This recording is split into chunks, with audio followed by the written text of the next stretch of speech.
The Planning Director for the Planning and Development Services Department.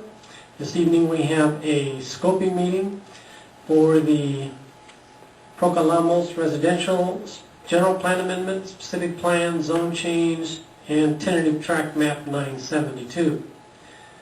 The purpose of the meeting this evening is to review environmental and project impacts for an amendment to the general plan and the gateway to the America specific plan that are necessary to include this project within the specific plan area and allow the project to be served by the specific plan area's water and sewer facilities.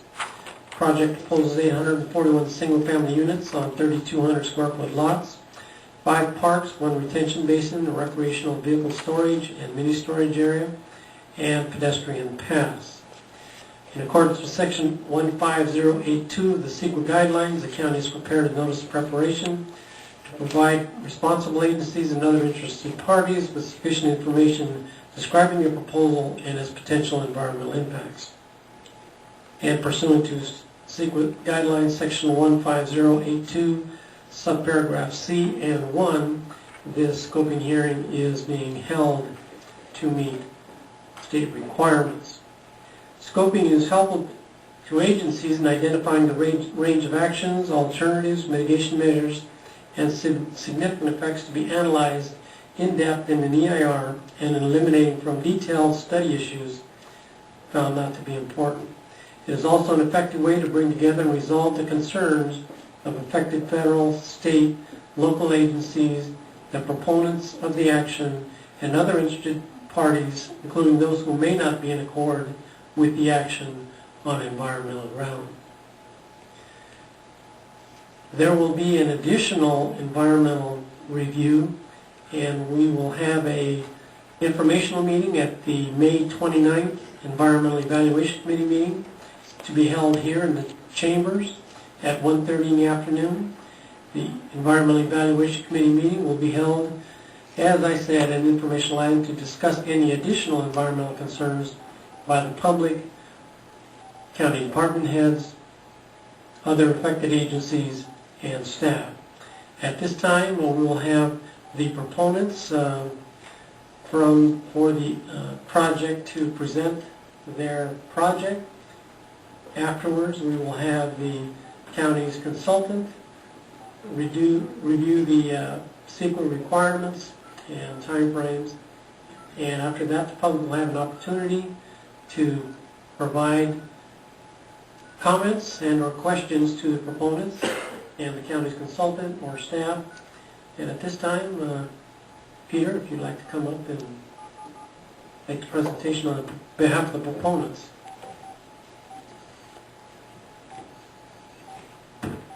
Good afternoon, my name is Peter Kochek. I'm from Development Design and Engineering. We're here today, George Garcia and myself, representing the project applicant West End Investments. And I'm just going to clear off of what Richard said, and these are the 5 applications that the project entails. The tentative tract map is to subdivide and form the lots in the streets. We're proposing an amendment to this existing gateway of the America specific plan that's to add a residential component where the specific plan doesn't have that currently.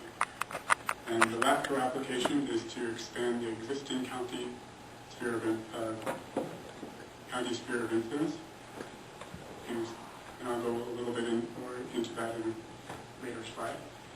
The general plan amendment is to change the general plan designation from agriculture to specific plan area, and the zone change from changing the zoning from agriculture to gateway residential and gateway industrial. The 2 reasons for annexation is to 1, be joined up to the specific plan area, and to 2, be joined with the gateway county service area. The join with the county service area is to be able to provide this project with water and sewer and drainage. Here's a map of the land uses. I can just point out a few of the highlights. There's 5 parks throughout. I'll go through the acreages on a later slide. The roughly 9-acre retention basin is just west of Highway 7. Highway 7, if you're not familiar, is just below the letter plan, the word plan in the title. Most of the lots are the beige color throughout the middle. The IID, there's an IID substation in the northwest corner, IID South Alamo Canal, and E2 lateral on the west side. Menveille Road goes right straight up through the middle with a little bit of a curve through there.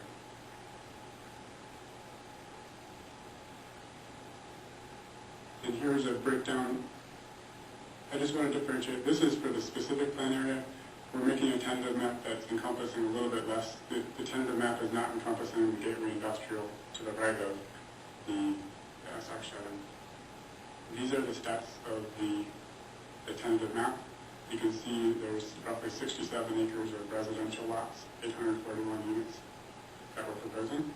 The streets would be 44 acres, 5 parks at more than 15 acres, more than 5 acres of open space, and then pedestrian mix as well.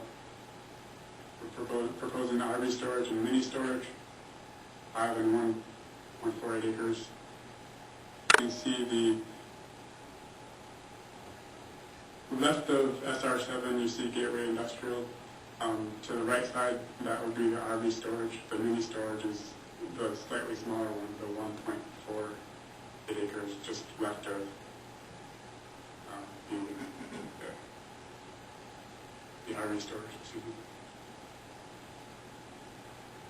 And of course there's retention and the ID parcels that I mentioned before. This is the proposed layout for the houses. We had some feedback from the fire department, and they wanted to make sure that we had enough space in between the houses, and so we're proposing that there's the 18 feet between the houses with a 0 lot line, in other words, no setback on one side. And this is a picture of one of the parks. It's as it is in the specific plan. There's detail on the other parks as well. But just to point out, as you see, there's the football/soccer field, baseball field, top out. There's also parking provided for these uses. And one request from the planning department was the bus parking. If you see coming from the entrance from the northern side, the buses can go in and drop presumably children off at the park without having the children cross any parking lots. And that's the project.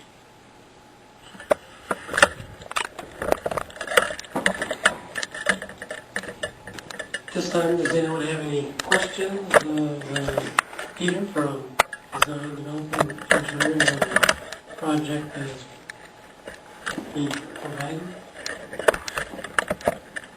Hearing none, we'll have the recon consultants with regards to the sequence process.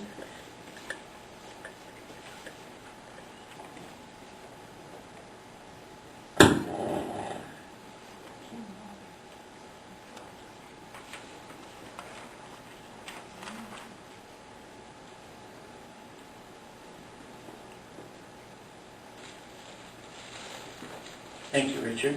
Welcome to tonight's scoping meeting. I'm going to be taking you through the purpose of the scoping meeting and the environmental review process, as well as the preliminary EIR scope.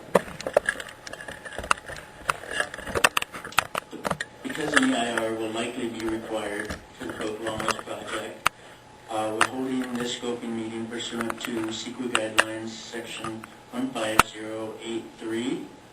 The purpose of the NLP and the scoping meeting is to get input on the issues that should be addressed in the EIR.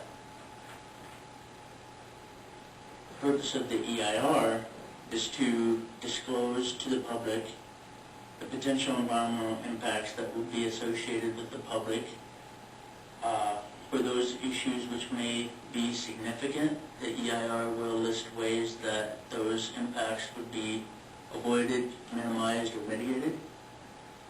The EIR is also required to provide a range of alternatives to the project which would accomplish most of the goals of the project.